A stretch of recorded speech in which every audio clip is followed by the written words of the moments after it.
Hi guys, आज के इस वीडियो में आपको बताने वाला हूँ कि 10 रुपये का रिडीम कोड वो पेटीएम से कैसे बनाया जा सकता है। तो सिंपल सा आपको पेटीएम को ओपन कर लेना है। ओपन करने के बाद आपके सामने कुछ इस तरह इंटरफेस आएगा और आपसे आपके पेटीएम के पासवर्ड पूछेगा, उसे आपको पासवर्ड डाल के ओपन कर लेना है।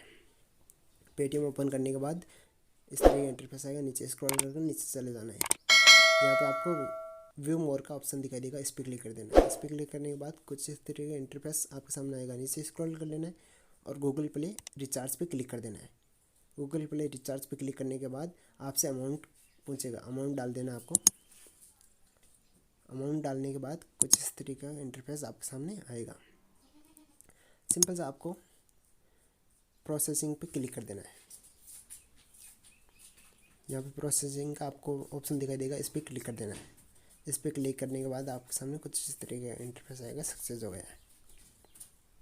और ऊपर एक एसएमएस भी आ गया। मैं एसएमएस भी खोल के आपको दिखा देता हूँ कि क्या 10 रुपये रिडीम कोड मेरे बन के तैयार हुआ या नहीं। तो आप देख सकते हैं, अभी मैंने एसएमएस दिखा देता हूँ आपको। सिंपल से आपको यहाँ पे एसएमएस पे क्लिक करता हूँ। यहाँ पे आप देख सकते हैं पेटीएम की तरह एक एसएमएस साफ साफ लिखा है कि रिडीम कोड सक्सेसफुल हो गया है। आई होप कि ये वीडियो आपको पसंद आए। वीडियो पसंद आए तो वीडियो को लाइक शेयर कमेंट करें, चैनल को सब्सक्राइब जरूर कर दें। और हाँ, अगर आपको रिडीम कोड रिडीम करना नहीं आता है तो वीडियो का लिंक मैंने डिस्क्रिप्शन दे दिया, वहाँ पर जाकर वीडियो को ज़रूर देख लें।